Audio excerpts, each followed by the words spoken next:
Well, I'm going to speak about John Perry, but it is not exactly a talk about John Perry. It's just a talk about how to defend the essential indexical. My point here, do you have handout? I stick to the handout, it's an old habit. So,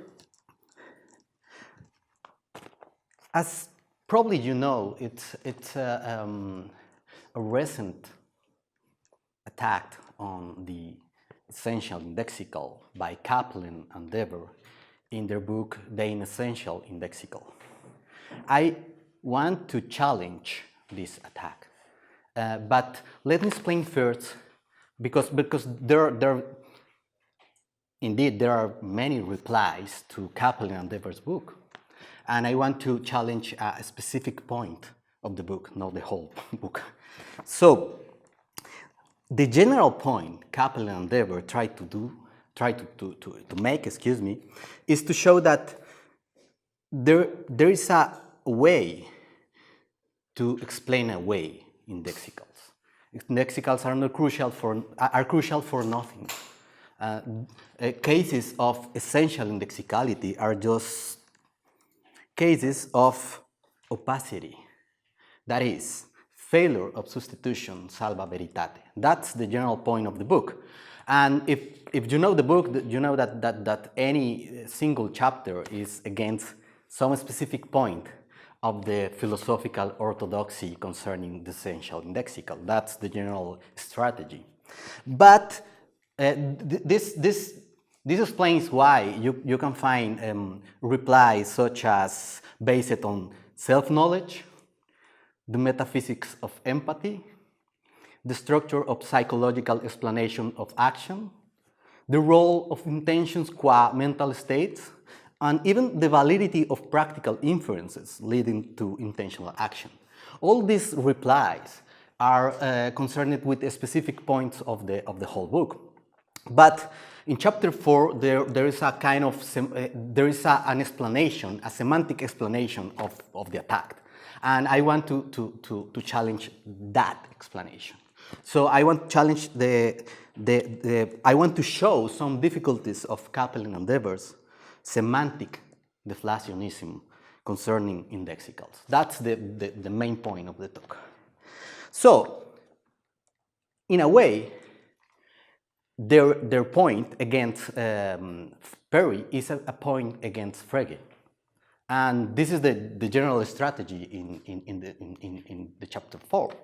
So they try to convince you that this problem about indexicality, it's just a natural outcome of Phrygianism.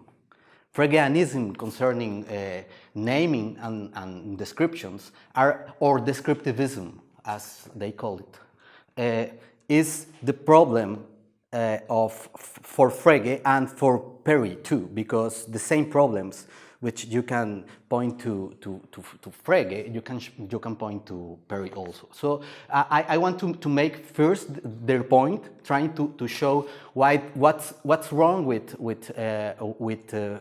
Perry, and then I want to claim that there is an option to defend essential indexicality.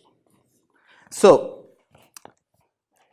in a way, every single problem about the essential indexical is a problem for Frege, according to Cappelen and Dever. And in order to claim that, they defend the view that there is a kind of semantic recipe to produce a counterexample to essential indexicality. This recipe goes like follows. Perry's and others' famous examples of indexicality are just instances of Frege phosphorus against Hesperus cases. That's one of the claims. The second claim of Cappelen and Dever is the indexicality issue only arises because of how the Phrygian apparatus explains these examples.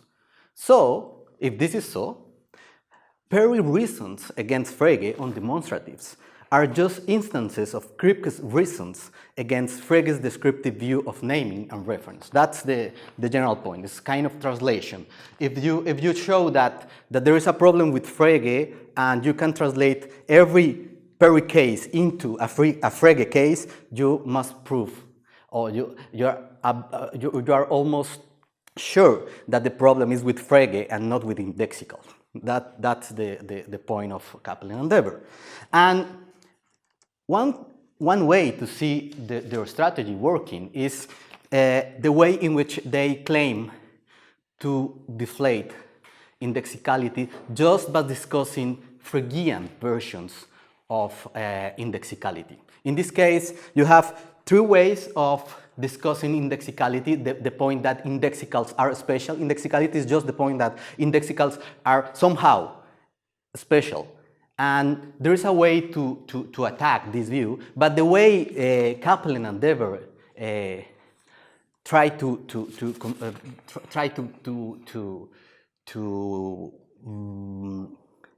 convince you that indexical is shallow is by pointing problems in the Phrygian Phrygian diagnostic distinctiveness. And this is the point. Within a Phrygian framework, the explanation, theoretical account of opacity for names can't be extended to indexicals. So, if this is so, only by discussing the Phrygian case, you can also dismiss diagnostic distinctiveness, which is broad, and motivational distinctiveness. It's sufficient to discuss all the cases of distinctiveness just to point the shortcomings of Phrygian versions of diagnostic distinctiveness. That's the general point of chapter 4, and this point is supported by analogical argument. And the argument goes like this. Remember the first paragraph of the essential indexical. This is the example here. And then find a version, a Phrygian version of the example. If you can translate everything in the first version into the second version, the point is proved. It's just as simple as that. There is nothing lost in translation in this case. So I put in the handout the two versions. The first is the original version, the indexical Messi shopper.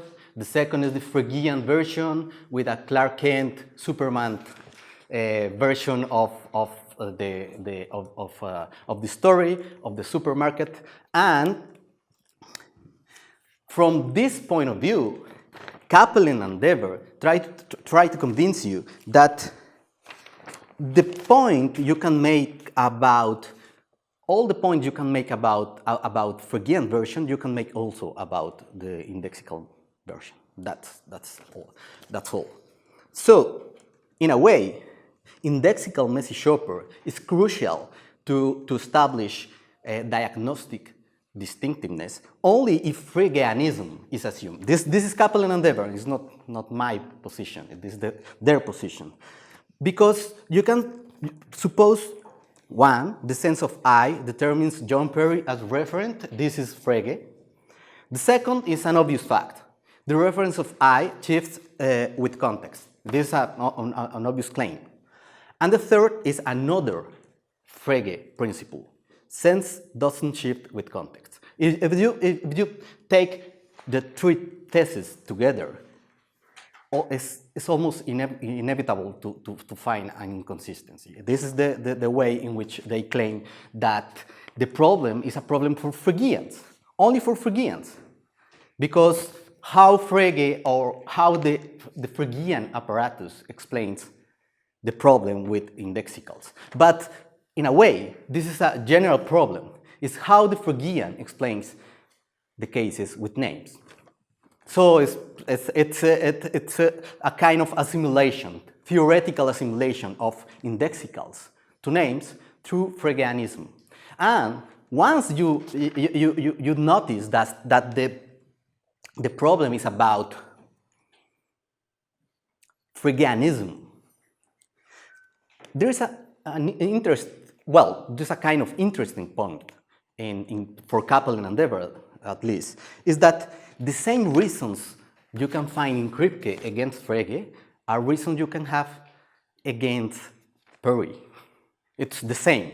So the problem with 1 through 3, it's that there are cases of general problems for Frege. The first is a kind of misdescription problem, Kripke's misdescription problem, which is common to any designator. It's not a problem about name, indexical, it's about names also, but let me explain it like this. Perry uses designator I to refer to himself without having in mind any information which uniquely identifies the referent of I. This is a version of Kripke's misdescription problem. I'm speaking like Cappelen and Barrero. That's the way they put the point. And the second is an example of Kripke's ignorance problem. If the sense of I could be expressed using the shopper with the torn sack in the cart, the judgment I am the shopper with the torn sack in the cart would be true in virtue of the meaning of I. But the last sentence expresses an empirical truth Perry discovered when he perceived the torn sack was in his cart.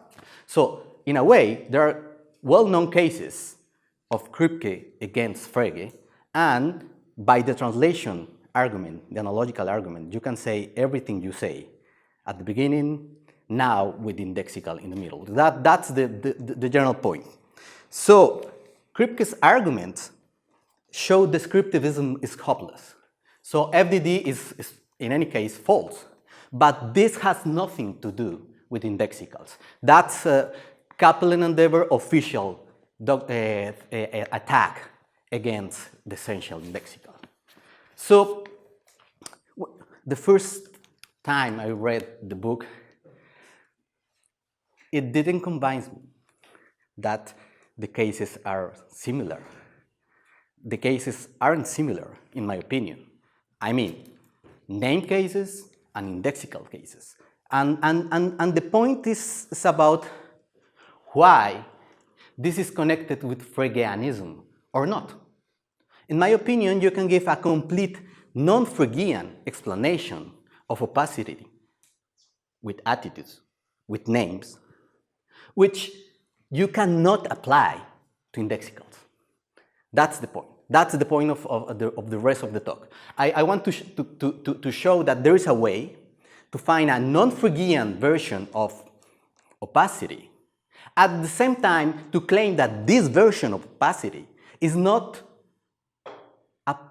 you cannot use this version of opacity to explain indexicals. That's my point.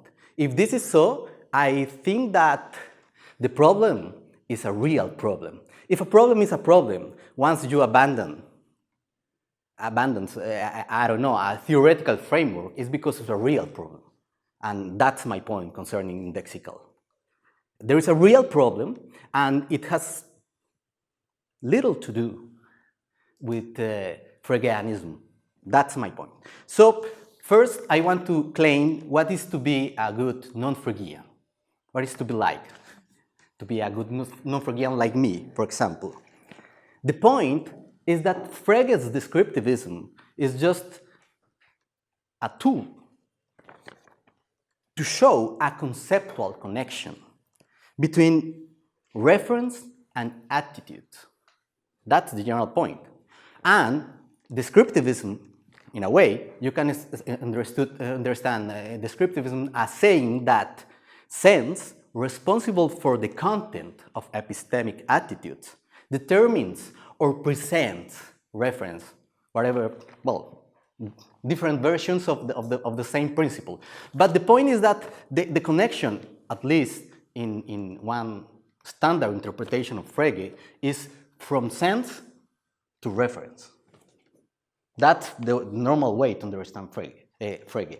But once you change the shift and go you shift your mind and go to Kripke, there is no problem concerning the connection itself. The problem is the direction of the explanation. And it seems to me that Kripke tried tries to convince you that first is reference and then is not sense but thought or something like that. And that's the way it works within a non-Phrygian framework. But the connection is important. The connection, you cannot have Kripke without having some problem about the connection between reference and belief or thought. It's different, but it is there. That's my point. So, Kripke's non-descriptivist story of reference, I'm not claiming here to have a theory, I'm speaking like Kripke, I don't have a theory, I only have a story, a general story about how reference, well, this is the way. Kripke's non-descriptivist story of reference is that there is no need for a cognitive fixed sense presenting putative reference to understand reference as a semantic category. You don't need cognitive fix to have reference, but reference and thought must be somehow connected. That's another point, important point. Let me read a crucial passage of Naming a Necessity, the foreword. My view that the English sentence Hesperus is phosphorus could sometimes be used to raise an empirical issue, while Hesperus is Hesperus could not, shows that I do not treat the sentences as interchangeable. Further, it indicates that the mode of fixing the reference is relevant to our epistemic attitude toward the sense expresses. This is quite important. The connection is there. It's only that the direction of fit is different, but the connection is there. How this relates to the question what propositions are expressed by these sentences, whether these propositions are objects of knowledge and belief, and in general, how to treat names in epistemic context are vexing questions. I have no official doctrine concerning them, and in fact, I am unsure that the apparatus of propositions does not break down in this area. This does not break down in this area is a clear suggestion, reference, connection with puzzle about belief. That's one of the main theses in a puzzle about belief. Probably propositions are not useful to understand belief. That's one of the things one can conclude from a puzzle about belief. So, from this passage, I want to stress 2 points. Non-Phrygian point. First, there is a concern about the impact reference has on attitudes. A concern which I want to explain by using a principle fix. The principle fix is important in my talk. And second, there is a bar against the traditional, that is, Phrygian explanation of this link, this connection, in terms of propositions. That's the well-known Peter's puzzle or a puzzle about belief. I want to use Peter's puzzle because there is only one language and I need only one language. I don't need translation from my point, but it's Peter's puzzle. So, principle fix dictates that the mode of fixing the reference of designator D is relevant to our epistemic attitudes as to sentences featuring D. So the mode of fixing reference is important for thought. That's the principle fix, but the connection is in the opposite direction of Frege's connection. If you think about fix for names, you can say that language users learn names from other people in their linguistic communities through associated descriptions, which serve to fix the reference. That's the complete Kripke's history. These modes of fixing the reference are connected somehow with a speaker's beliefs. That's the general point. Suppose now I try to explain how they are connected.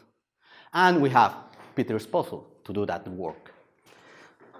Suppose Peter learned the name Paderewski with different identifications of the same referent.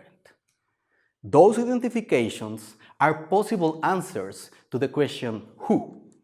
That's important for my point of view. So, if those questions are important, it's because Peter's propensity to accept or reject some predicates to apply, for example, to Paderewski, is grounded in the question who, in a way. And I try to show that this way is important for producing the puzzle. So suppose on occasion 1, the reference of Paderewski comes with the identification of the referent as a great pianist. So in this connection, you can say who Paderewski, the great pianist. But this connection is important because in a way explains why you are so prone, or Peter is so prone to apply had musical talent to this person as a predicate. Had a musical talent is, I don't know, naturally connect with being a great pianist. In a way, it's normal to think that the same person who is a great pianist had musical talent or has musical talent. Suppose in another occasion, which is the same example, the reference of Paderewski is fixed as a famous politician. In this case, you have another way of fixing the referent, another possible answer to the question who, and of course, another kind of propensity, this time to reject the application of the predicate having musical talent. And this explains how you can have both ways. You can have Paderewski had musical talent in one occasion, and then you can have Paderewski had no musical talent in another occasion. And the same point goes only because of the way in which the referent was fixed in any of these occasions. That's Paderewski. That's puzzle about belief without translation, because I don't need translation for this point. Now you can think of Peter as holding two contradictory beliefs. The point is missing, is important, is the disputational principle of Kripke. So now Peter can be portrayed as assenting to both sentences, but this produces a conflict in his attitude, according to principle disc.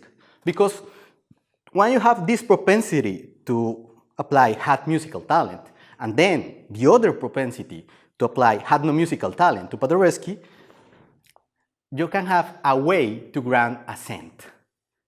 And grounding assent, you can ground belief. That's the general point of disputational principle. So from Peter's story, you can conclude that 1, Peter believed that Paderewski had musical talent, and 2, Peter believed that Paderewski had no musical talent. That's the puzzle. The puzzle is that you have two different ways of fixing the referent, which ground different paths toward assent. With different paths toward assent, you can have conflicting beliefs. That's the general puzzle.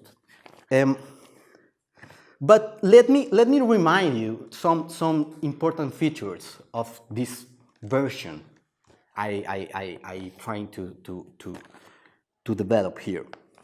The opacity of names in the new story of reference can be seen as an output of the interaction of fix and disc. Fixing the reference and this quotational principle. That's the two principles I use. Given the multiple ways in which Peter fixed the reference of Paderewski, principle fix predicts some epistemic impact, which is reflected in his answers to the relevant who question. This impact is made explicit using this quotational principle. The multiple ways of fixing the reference affect Peter's assent, and consequently, Peter's attitude as to sentences contained in Paderewski. This is the non-Fregean explanation of opacity. We don't have substitution, we don't have senses, we only have modes of fixing the reference and disquotational principles. That's a minimal approach to opacity without any concession to the Phrygian. So, I want to claim that there is a way to produce Paderewski-like versions of Perry's story, but these stories are significantly different from Perry's original story. That's my point now. Suppose, well, first, consider Peter's puzzle is not a run-of-the-mill Frege case.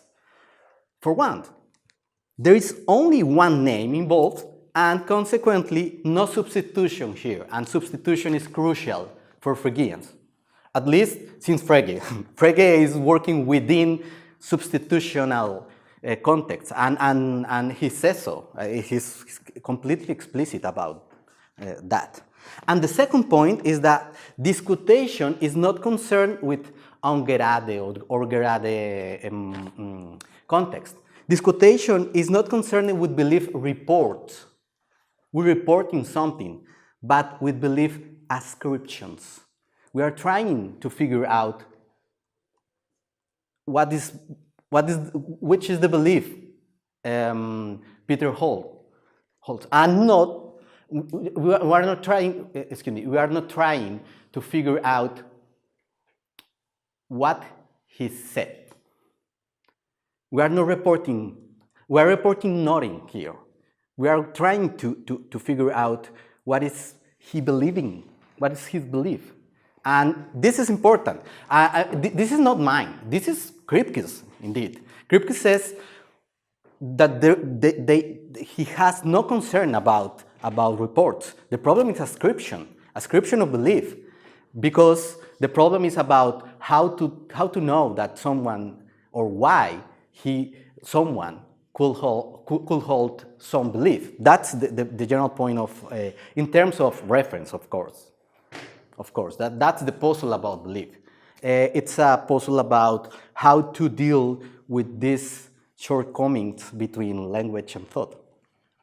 But beginning with language and with reference, not only with language, but with reference.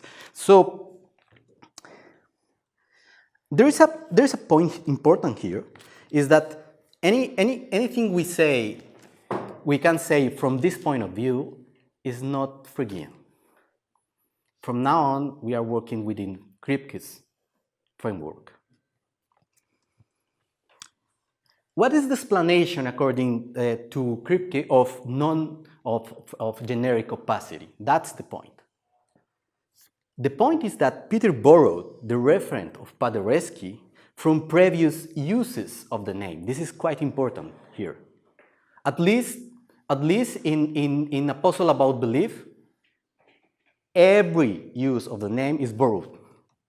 So with the name, we borrow the referent. That's communitarian reference, if you like to the term.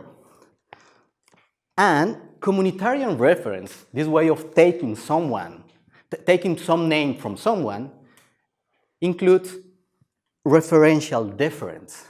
It's a case which I like to call referring by deferring. This is a good way to put the general Kripkean explanation of the subject. In both contexts in which Peter acquired the name, its referent was introduced to him accompanied by certain salient contextual properties. The accompanying descriptions only picked the contextually salient individual, but did not and cannot support any uniqueness claim. That's the difference with Frege, for example. There is no uniqueness here.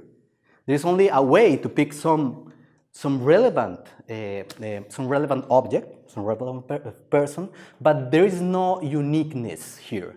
That's an important point for Kripke. In referring by deferring, Peter did not perceive the belief conflict. That's important, that's why it's a puzzle. Given the way the name was introduced to him, given the way he learned the name, he didn't notice the belief conflict. And this is interesting because Kripke points out the idea that Peter can be even a logician, a quite rational being, but the point is that reference makes us dependent on other people by communicative chains. That's the general point of, and is in a way is an anti-intellectualist view of reference, as the complete version of Kripke on language is anti-intellectualist, it's Wittgensteinian in a sense. That's the way. We don't know, and most of the time we don't know exactly, but we can communicate. That's the general point. And we can think and talk about an object without having this quite specific Phrygian senses. Okay. So, if you look at these cases, you can conclude that the opacity feature is built into the actual communicative function of names as devices by means of which we speakers borrow the referent from previous uses. That's the way it goes within Kripke's framework. And what is more important to me is that absent substitution and descriptive contents associated with Paderewski, this cannot be FDD. This has nothing to do with Phrygian diagnostic distinctiveness, but motivational distinctiveness and diagnostic distinctiveness are still alive.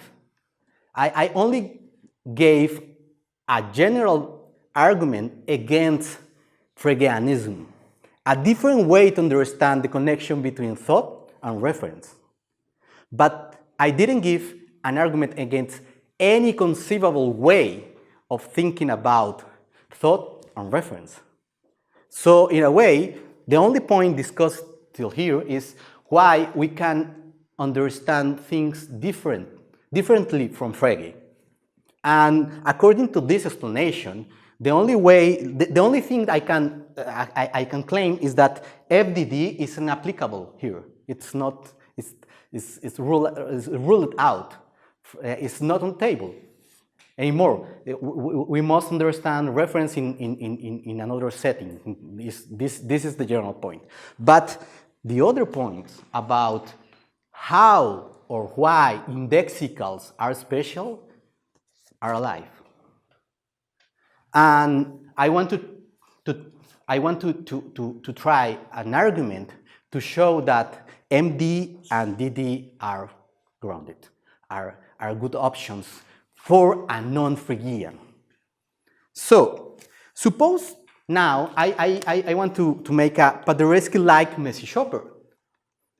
Suppose John Perry is shopping at his favorite supermarket with the infamous torn sack of sugar in his cart. At some point, he hears someone on the other side of the aisle is speaking on the cell phone about a guy named John, who is almost obsessed with cleanliness. The kind of person, the voice says, who will never make a mess in a supermarket.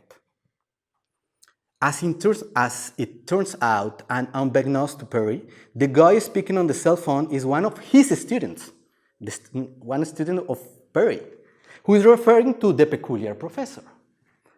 So, John Perry hears John, and the associated description is John, the guy obsessed with cleanliness someone is speaking about on the phone.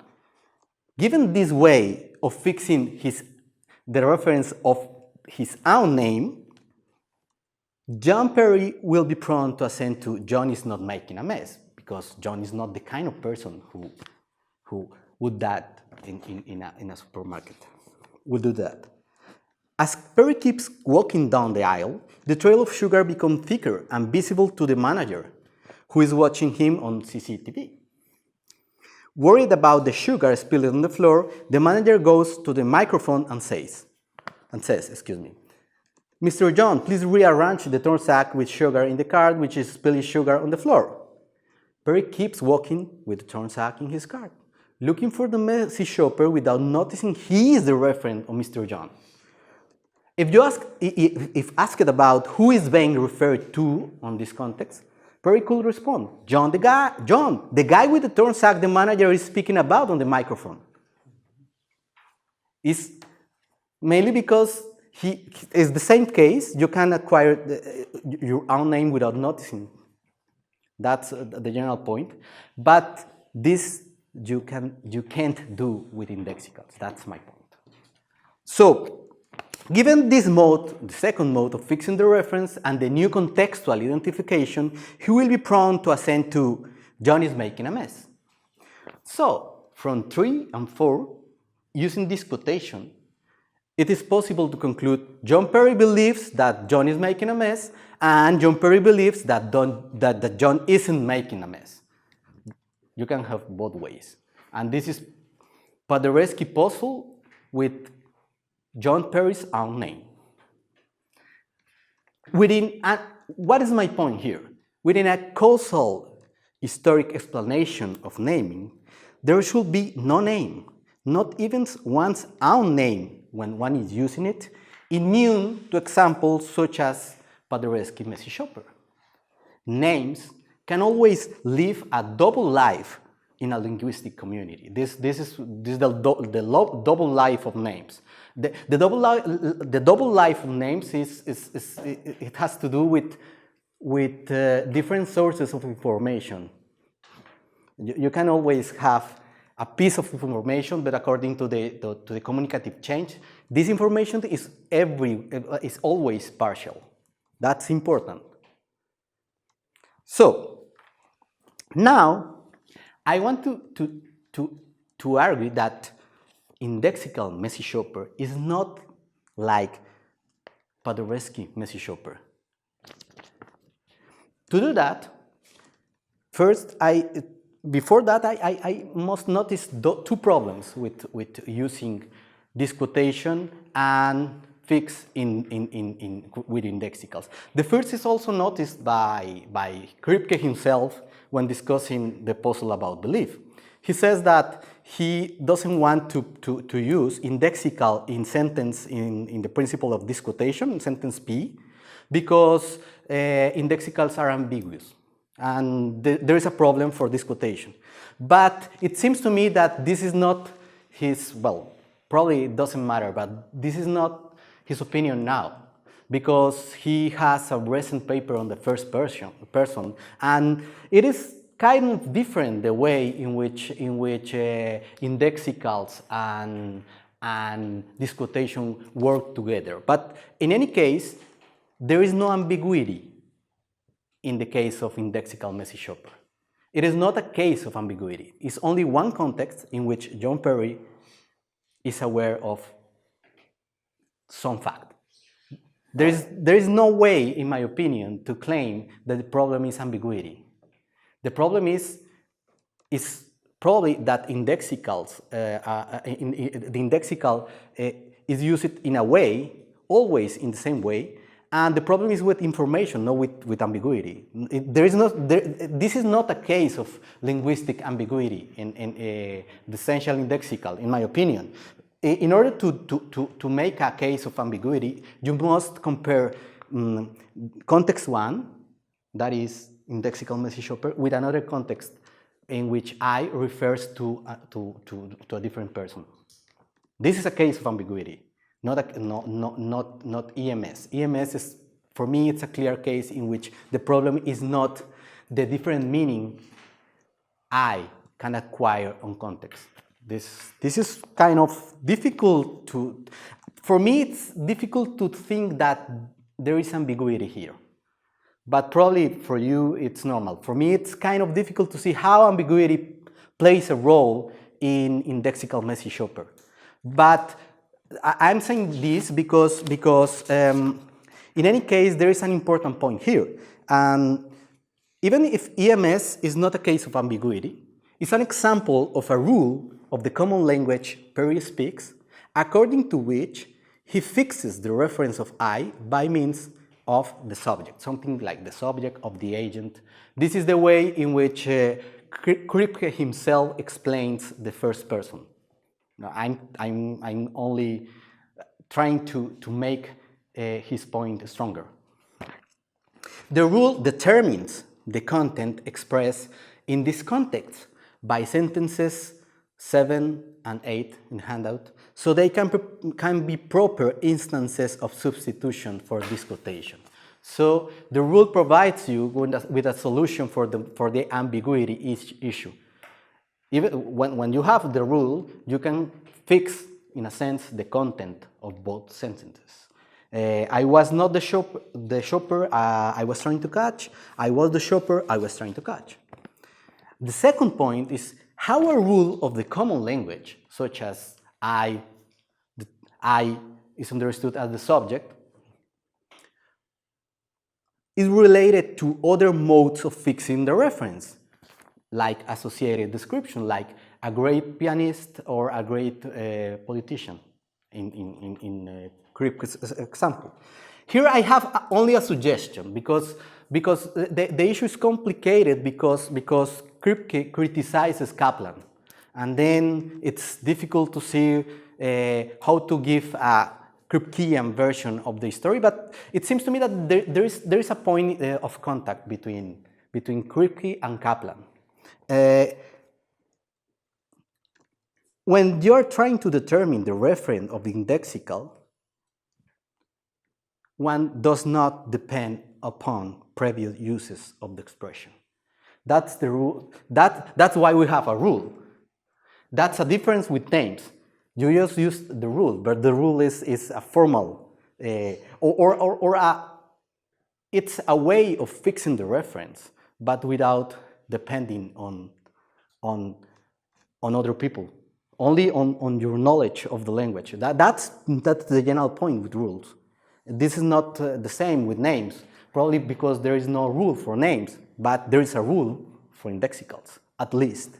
This is a tiny portion of Kaplanism I want to use here. It's just you don't rely on previous uses of I to understand I, in a way in which you must rely on previous uses of Thomas to understand Thomas. That's my general point. So if this is so, they're not accompanied by contextual identifications. I is not accompanied by contextual identifications of their referent. And there is no referring by deferring in this case, exactly because it's not dependent upon previous uses of the designator, in this case, I. So, a consequence of the rule for I is that in indexical message shopper, the referent is introduced as a kind of parameter for any predicate. And well, this is probably the most difficult part for me, but there is a suggestion basically in Wittgenstein, both in the Tractatus and in the Brown Book, when she speaks about Bragg disease, and he says that there is a use as index and a use as an argument, and the use as index is why I call a parametric use, because the question who is being referred to is not important in this case. That's what I want to say. That's why I call parametric application of predicate. The question who is ruled out. That's the only thing I want to stress about the use of I. When you use I, some questions are irrelevant. So this is a way to understand predicates as parametric. There is a reason for that. There is only one agent who happens to be also the only possible subject of any relevant predicate. That's what makes the essential indexical interesting. It's only one agent trying to figure out how to fix the turn sack in his card. But there is not there is no question about who is the agent. This question is obvious. The question is who is doing his agent? What is doing, excuse me, what is doing his agent, this agent? So, in order to show that point, let me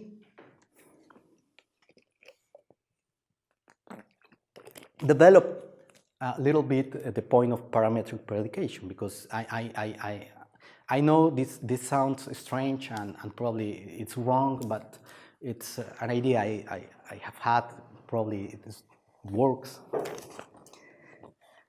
Suppose a case like EMS 1. Suppose John Perry is driving his car as before.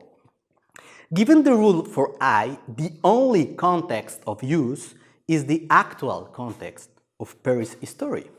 And the sole relevant question is about who was the shopper he was trying to catch.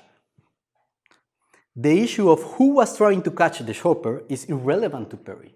It's clear that he is trying to catch the shopper. The point is not the point who is the agent of the context is irrelevant.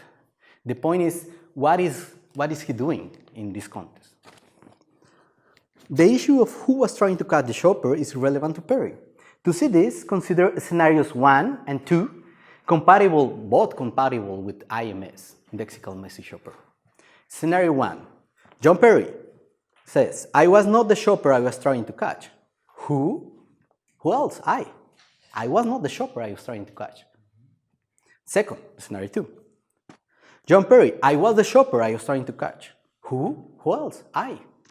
Both the affirmative and the negative sentences have the same presupposition. It's only one agent who is working, who is the only agent, the only relevant agent is John Perry, is the referent of I. And this is, for me, it seemed interesting because both the negative and the affirmative sentences produce the same result. And this is different from Paderewski cases, because in Paderewski cases you must have the musician and the politician. Here the answer is only I. The same answer to contradictory questions. It's kind of funny, but this is the difference, the main difference. So there is only one relevant context of use connected with I.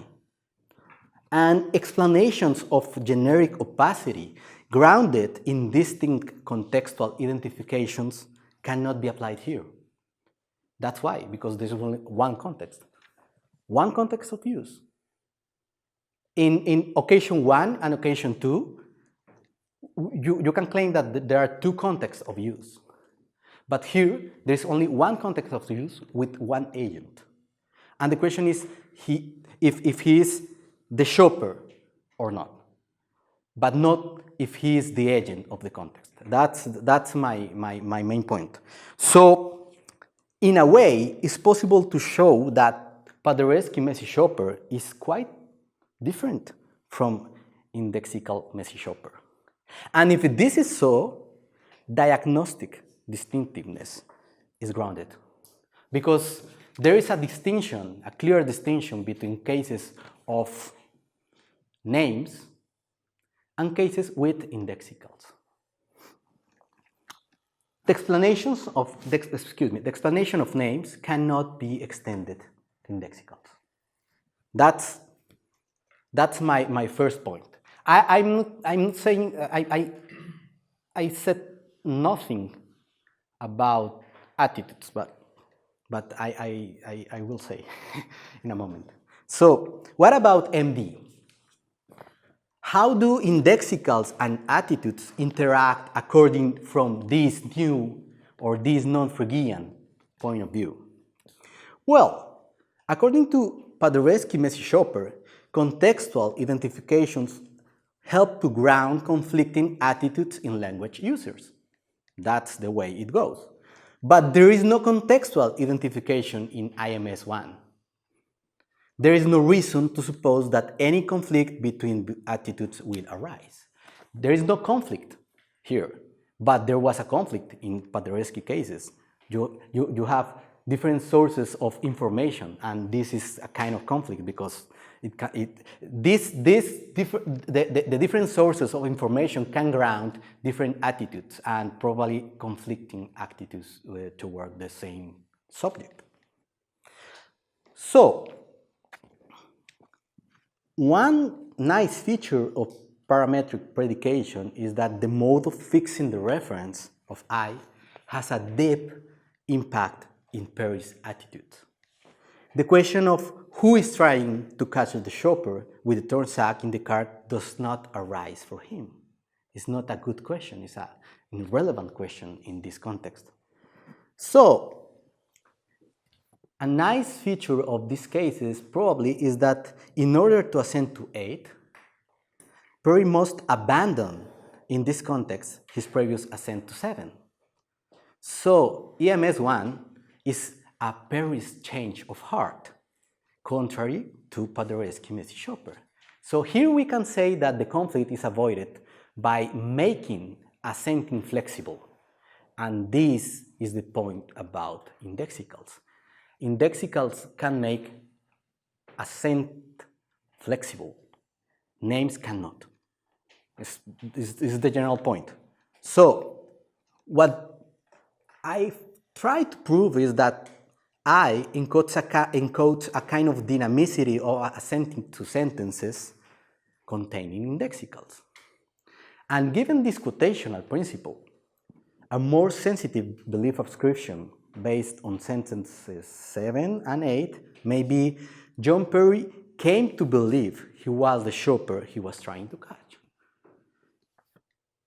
If this is true, there are reasons for thinking that indexicals interact with opaque context in a way that undercuts Kripke's puzzle by making ascent flexible while leaving content fixed, because the problem is not about content, the problem is about ascenting. The rules for ascenting with indexicals or the conditions for ascenting with indexicals are more flexible. This is the only point, but this makes indexicals different from names. The rules with names are more fixed, if there is a rule. Probably there is no rule, but in any case, the conditions with names are very, very, in a way, static, are not so dynamic as the ascenting with indexicals. So I would say that indexicals are, after all, unique, because ascenting with indexicals is different to ascenting with names. This is my main point here. And it seems to me that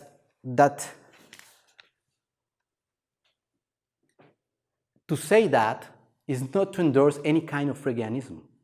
It's just to say that disputation and indexicals and Kripke's story of reference provides you with a different version of assent when using indexicals. That's the main point, and this makes indexicals special. Thank you.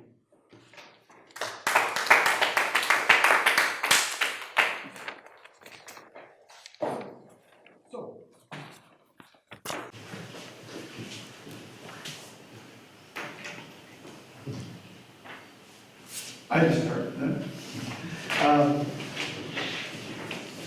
I have many things to say. So I will try to just say one thing and then just for breaking the ice. So one thing is,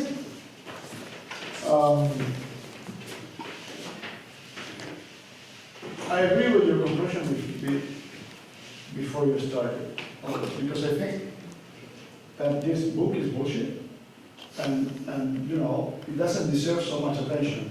So I'm happy that because you used it as an excuse to begin your talk. That is not about Cappelen and Liber at all. I mean, you don't spend much time discussing that.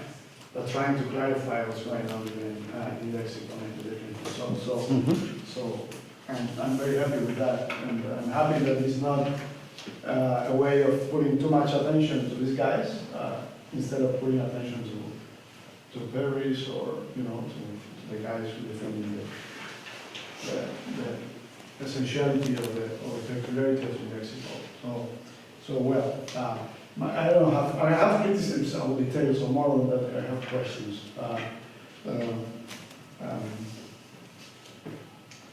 So, for instance, at the beginning,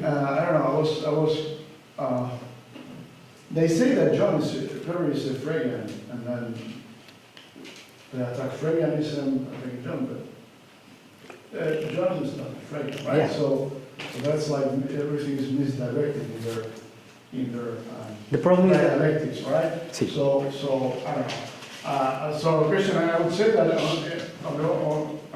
you used Kripke's ideas, but I think that all the Kripke's ideas you used it were also would be, any direct referentialist, including John Perry himself, would agree. So anyway, so I have some questions like something you mentioned at the beginning, and I think that there's some critical thing on the matter, which is the problem of using propositions to classify the concepts of assertions and beliefs. You mentioned, like, in passing that Kripke at one point said that maybe propositions don't work. yeah, And that's what's going on here Yeah. and explaining this. But then sort of you forget about that, right? I don't know, so my question was about that. I think that that's one of the problems. And I think that in Perry's papers in Phrygian and most of them, it's already there. Yeah. Criticizing Phrygianism, saying the notion of proposition doesn't work. yeah. Cannot do all the jobs that it's supposed to do. So my first question is about that. Yeah. What do you think about that? Because One big issue in Cappelen and Devers' book is about how to deal with the notion of content. This is one of the issues. It seems to me that the problem is with assent, not with content. So in a way, we are not. It is not mandatory to discuss content, but to discuss assent to make the point. And I would try to do that way, because it seems to me that the Cappelen and Devers criticism concerning content are wrong. But in any case, the problem is not this, the notion of content, but the notion of the connection between thought and reference. And it seems to me that assent is the crucial link there to explain differences between one and the other. That's my main point. Mainly because of Kripke. Kripke doesn't want to speak about propositions because he says that probably they are not good enough as tools in semantic theorizing. But in my opinion, this is right. I don't want to discuss content here because probably the issue is another. Is about how to connect reference and thought. And for this assent, these quotational principles are far more useful. Even I try to do this in this paper. I try to use as little as tools as possible. So it's a minimal. In a sense, I take Kripke, I take the basics of Kripke, and try to develop an argument to show that indexicals are important. But I didn't mention content very much because it seems to me that it's a kind of point of attack that I don't want to discuss. It's just assent. Assent is quite important, and disquotation. That's the main point to make a.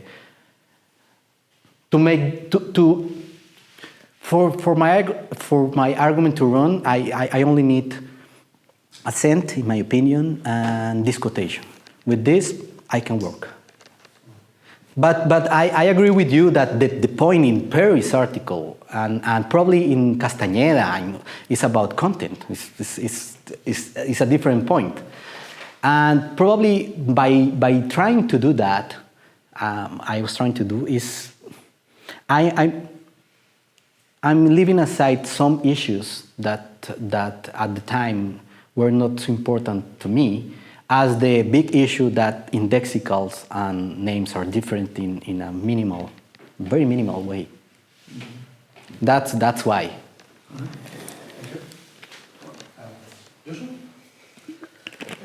Thank you very much for the talk.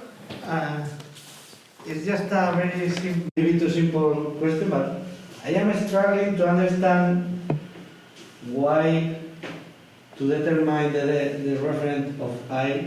What does it mean? One does not depend upon previous uses. I don't see it clear. Yeah, because Which is the difference? In which sense? Yeah, because in a way you can have a rule in my that's the way I see things, but probably is wrong. In my view, indexicals. Given the rule, indexicals can fix the reference again and again and again and again and again, every time. That's a rule. Yeah. While with names, you must depend upon someone or on learning some name from someone. That's what I mean by previous uses. Thinking about this idea of a referential chain and communicative interaction with others, indexicals can fix the reference again and again without depending on learning the name from someone else. That's my point. Okay. I was thinking that there is no way for me to understand or learn the rule of I without having previous usage. Yeah. So but not in the same not in the same sense. Excuse me. To learn the name. To depend on all. There is no referring by deferring in this case, because only once you know the rule, the rule applies once and again and again and again. This is a different phenomenon, probably. Please. Yeah, thanks a lot. Pretty much agree.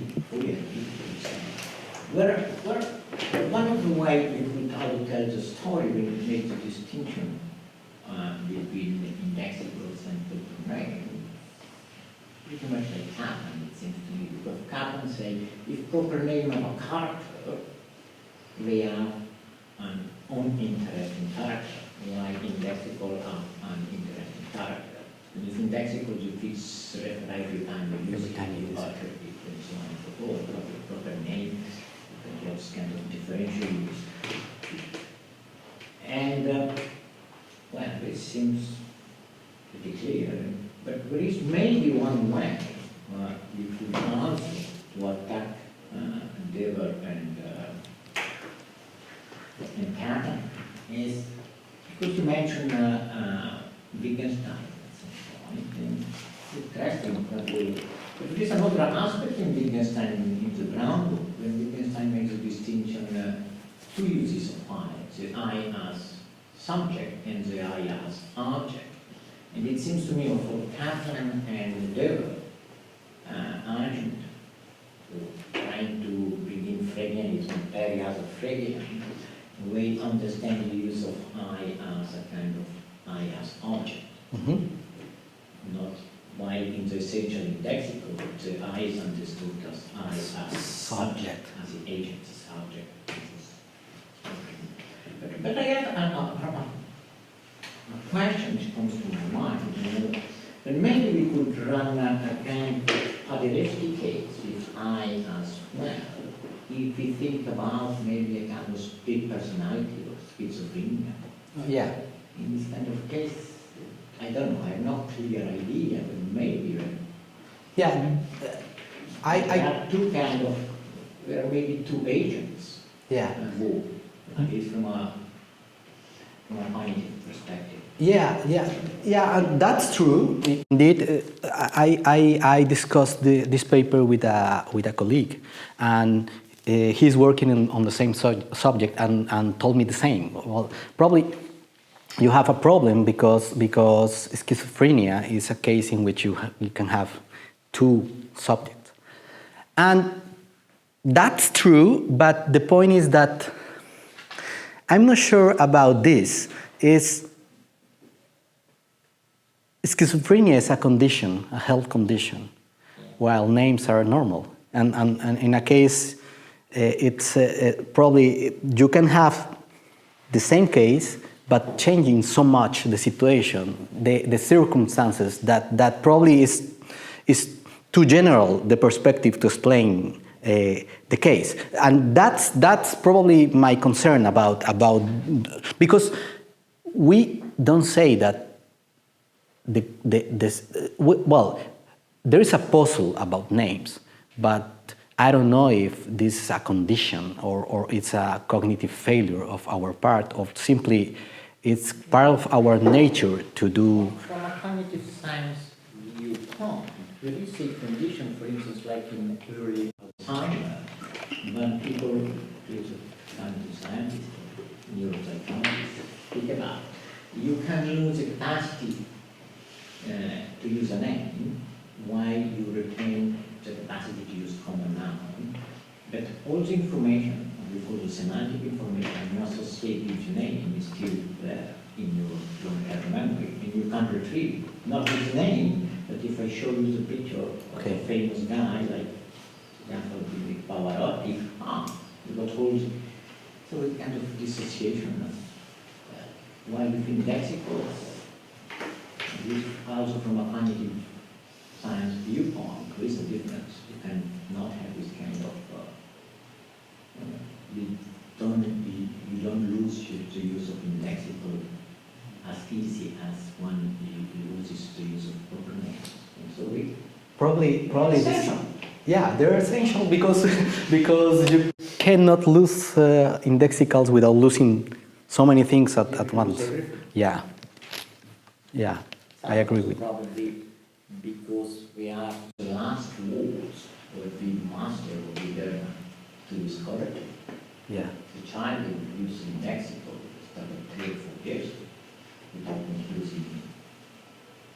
Yeah, and as a part of this very research project, I worked with a psychologist, but not in this paper, in another paper, trying to prove that to elicit conditions for indexicals in VP ellipses is quite interesting, and people do not make some mistakes. It's quite rare to they change the indeed this is quite interesting because in one way to understand presuppositions and conditions for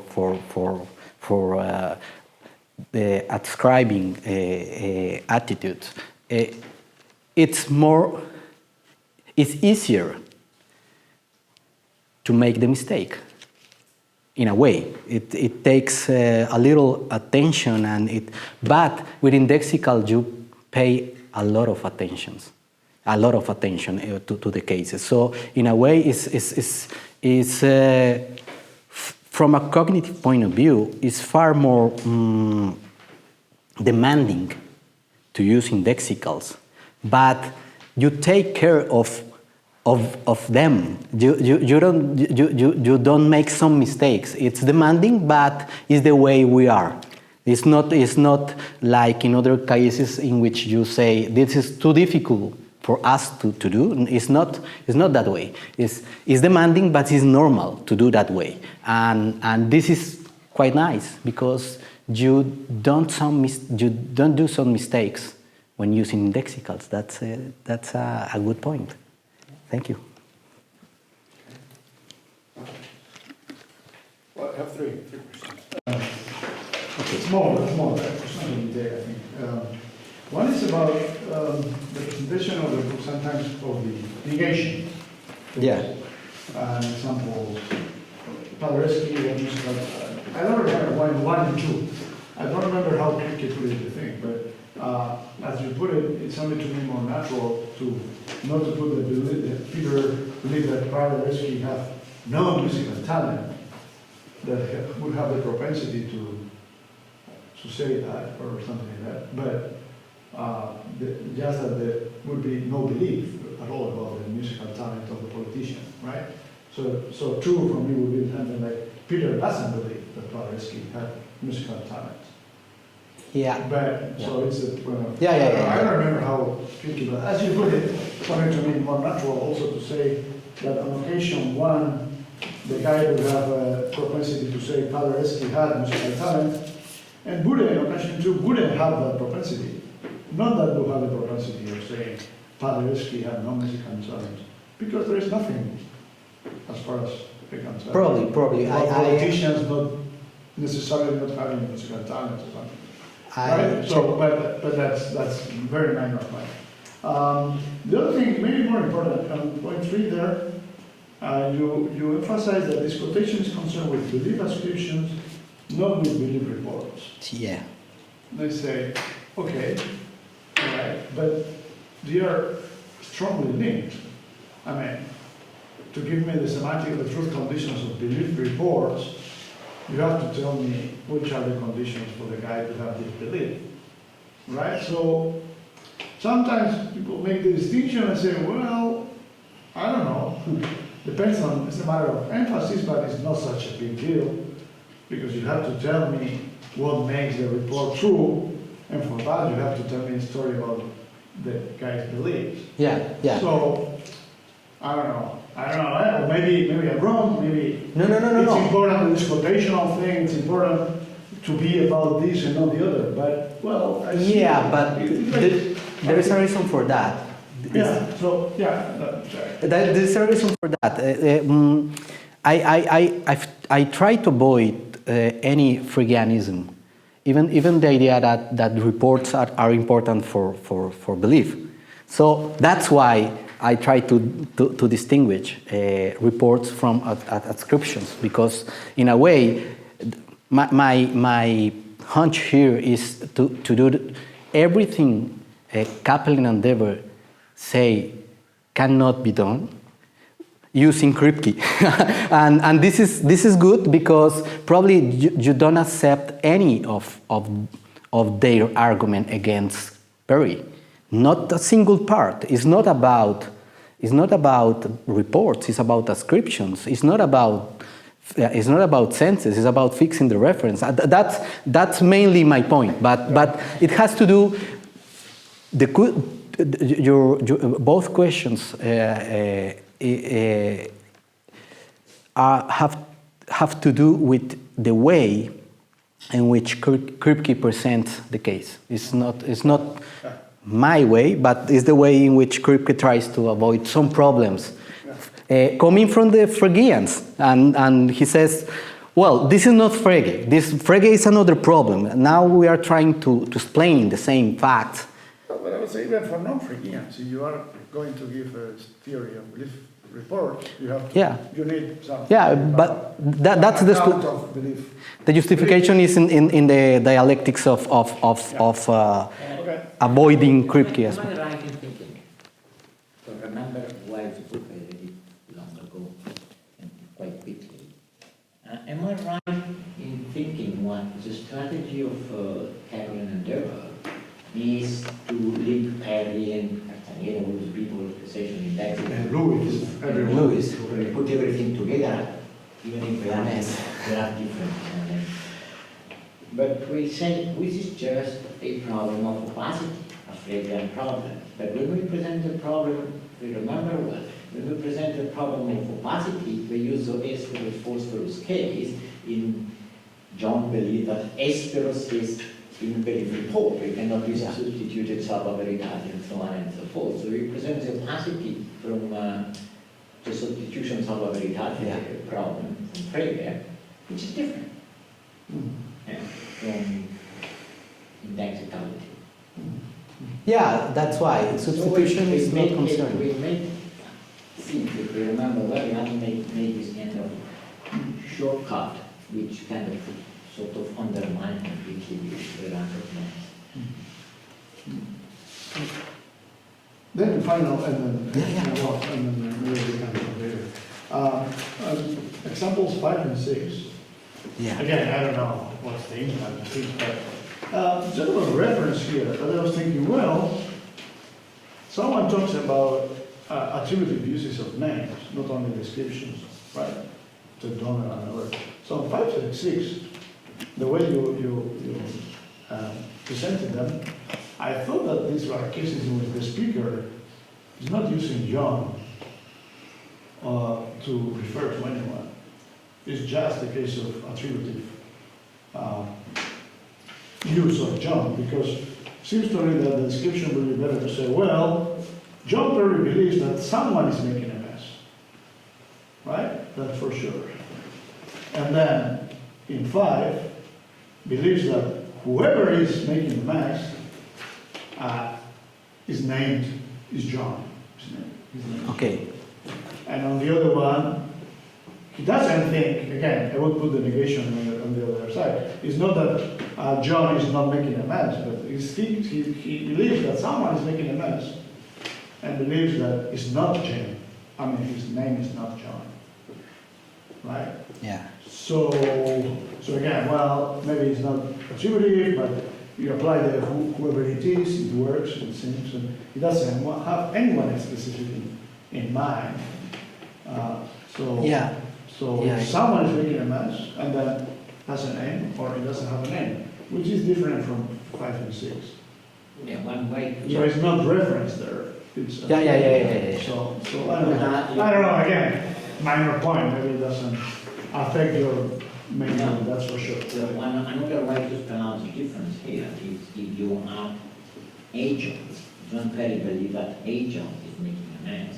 John Perry believes that agent isn't making a mess, and if you do use someone, according to me, you would implicitly bring the quotation marks. Oh yeah, and I have the final thing. Yeah. And 9, I would, 9, that's ambiguous, I think, the he, right? Okay. You intend, you need how this is, he himself, right? None of these. Yeah. Castañeda. He is quasi star. indicator. Right, a star, yeah. Say star. Otherwise, that's still, well, Yeah. maybe 9 is Yeah. still one You're of the right. cases that John. He himself. Yeah. Yeah. Of course. Yeah. I agree. And the other about attributive uses, the point I want to make is that mistakes with names, these kind of mistakes are quite common. And if you want to buy the causal historical idea of Kripke, this can be a case of learning a name, which is not so demanding in a way. It's quite cheap, and this is the main point. The main point is that you can have to learn a name is quite cheap, but to use an indexical is expensive, and it takes some. I don't know if I would say consciousness, but at least attention. It's kind of different. That's the main point. But I agree with you that the case can be described in a different way to show that there is a general proposition expressed there, like someone or something like that. The point is that's my version of Perry's story without indexicals, but the point is that Perry learned the name because to learn the name is quite cheap, and being quite cheap is can easily ground belief conflict. That's Well, go ahead. that, learn the name by Kaplan story, right? He already knew the name John. Yeah. So he's not learning a name when Well- kind of start figuring out, oh, it's a John, oh. Yeah, but like me, huh? but No, remember- no, it's not learning remember- the name because according, I don't know Kripke's version, but Kripke's- I know Kaplan would say that there is a name for each variable, right? Yeah. Name, Different names. but there are, in this case, not learning a new name because it is the reference is him. yeah, So in but fact, it's not learning a name. but remember that This case is not learning. in the Paderewski case you learn the same name twice. It's a kind of or you but that's the idea of Paderewski case, and I was trying to develop this idea. Even Yeah.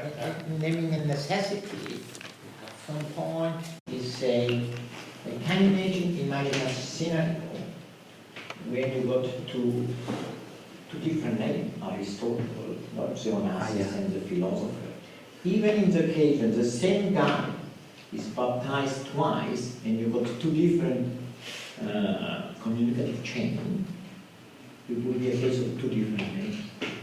Kripke says that in a footnote, I don't remember which one, but he's saying textually that in naming in necessity.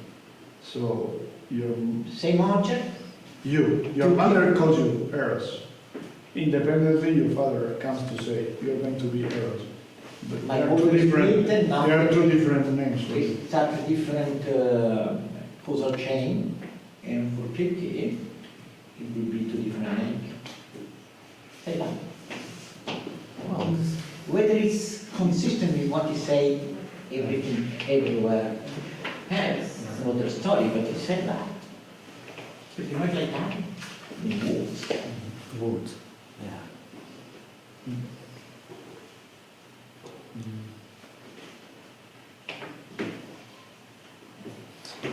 Yeah, I'm not sure. The point with the puzzle about belief is that it's not about general modalities. It's about epistemic modalities. And for Kripke, that's why I told you that I didn't want to speak about propositions, because to speak about propositions within Kripke's view is to speak about general modalities, or that is athletic modalities. But the problem in a puzzle about belief is about epistemic modalities. And one landmark of Kripke is try to separate epistemic modalities from I don't know, metaphysic modalities. And this is why I didn't talk at all about propositions, because propositions in Kripke are that way.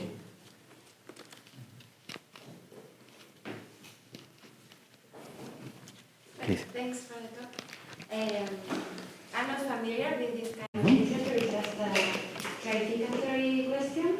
Okay. So you were now saying that it is more expensive to learn to indexicals than names.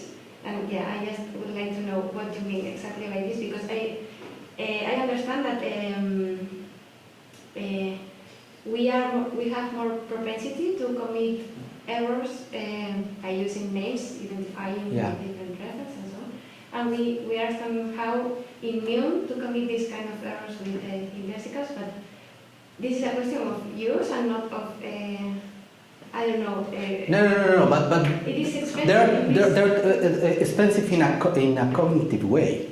It's the point I referred to is about why some theories about indexicals can explain the fact that in a way it's more expensive to accommodate of all the information according to the indexicals than to leave this information like that. It's just in a way, in a cognitive way. That's the point is that you must, for example, but that's why in the examples we try to explain. For example, with my colleague, there are two agents, two eyes, and this is quite expensive in a way. For example, I intend to go to dinner, and you say I intend that too. So you have two planning in agents working with indexicals, and some theories say that it's too expensive to accommodate all this information given that there are two agents. In Kaplan history, there's always one agent, at least in the official version of demonstratives. But this has to do with the complexity, the logical complexity and all this stuff. But in these cases of two agents, if you think about it in terms of I don't know, of terms of cognitive architecture, it's kind of difficult to explain why you must accommodate everything to understand the second indexical. But that's the way it works. You understand that, well, I intend that too. I intend to go to dinner. This is not to say that I intend that you go to dinner. That's work. That's a mistake, a clear mistake. But what is more interesting is that almost it's quite certain that people don't understand intention attributions like this. Like I understand, I intend that you go to the supermarket. That's a crazy way to understand someone else's intention. But in a way, that's how many people working in the semantic of attributions explain those cases. It's weird.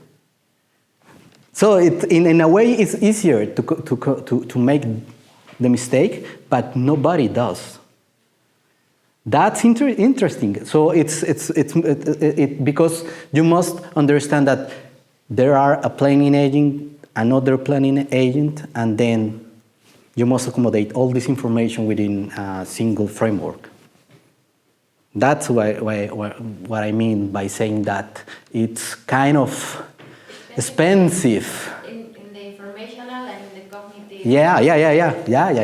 But you do have like a privileged access to I mean. If you like it, but I don't believe that. I'm not sure about that. But the point is easier because it's in a way it's communicative. It's only communicative. The point is about how to explain. You understand agency in a way. It's crucial to understand agency. And that's the main point. The point about privileged access is a difficult point, but it seems to me that you don't need to make this point now, at this stage of the discussion, in my opinion. You must go with indexicals and rules, and then at some point say something about privileged access to something. Here, in this paper, I didn't want to mention it, because this is the stalking horse of Cappelen's endeavor. And I don't need that to explain the fact that indexicals are special. But indexicals can be quite special too. Even for privileged access on all this stuff. Yeah, I agree with you. Yeah? Okay, thanks. Okay, that's it. So let's find out. Thank you very much.